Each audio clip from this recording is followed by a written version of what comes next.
Hi and welcome back.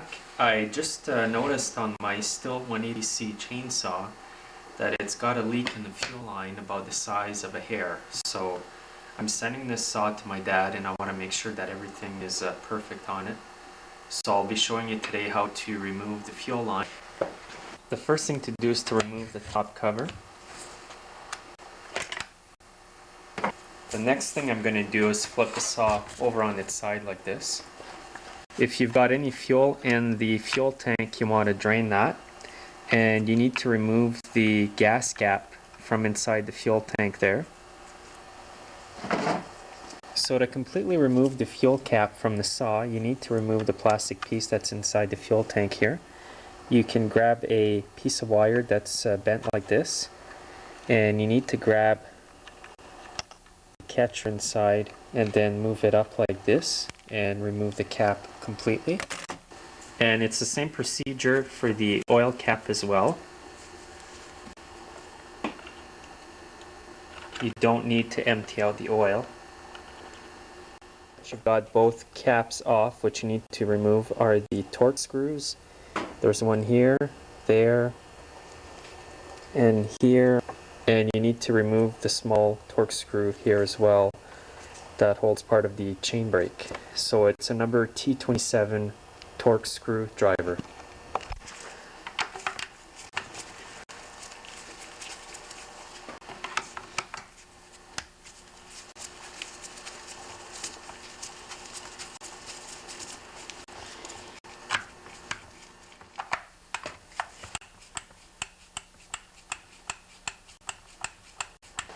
So once you've got all the torque screws off, you got to lift up part of the chain brake over here and get it off the recoil, and then lift up.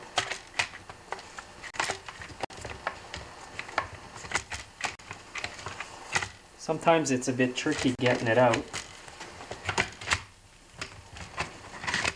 so get that off.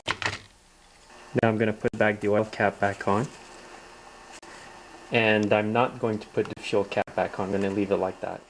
So this is where your fuel line is over here. You can see it's connected on the carburetor. It's a fitted line. It's got to be bought from Stihl, and it works its way down into the fuel tank here. Now to remove the fuel line, you need to pop up the choke lever from the plastic casing here. You got to be really careful with this so you don't break the plastic.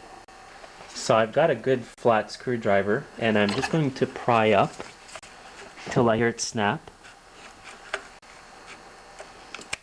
Just like that, and just leave it there. You don't need to take it off any further.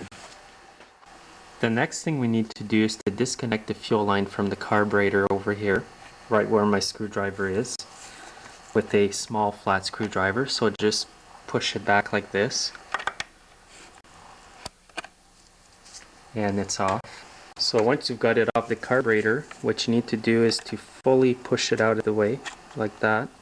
Then you can start pulling up on the fuel tank gently, and then just dislodge the fuel line from underneath the choke lever.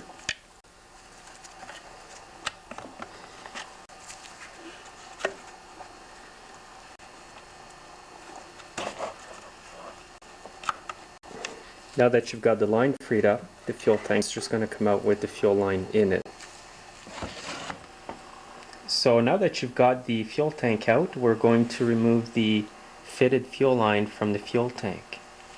So to do this, grab that piece of wire you used previously and reach into the fuel tank, grab the hose and the filter, and bring it out.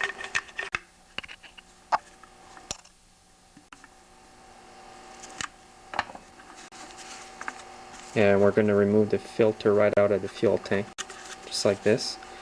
Then grab the fuel line right at the filter and twist and remove. Now that the filter's off, all we have to do is to remove the line from the fuel tank just by pulling on it. You can grab the tab here and pull, and the whole fuel line's going to come out. This fuel line still looks good, but the problem I was having is when I would come back and use the saw after letting it sit, there would be a slight fuel leak on the ground where the saw was.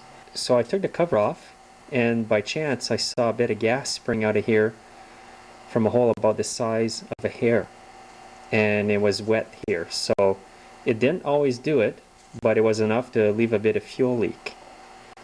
And if you have a little hole like that, what's going to happen eventually is your saw's not going to run right because it's going to be sucking in air. So this is the end of part one. I have to go and purchase this line. They do have it in stock on my local Stihl dealer. And in part two, I'm going to show you how to reinstall this fuel line.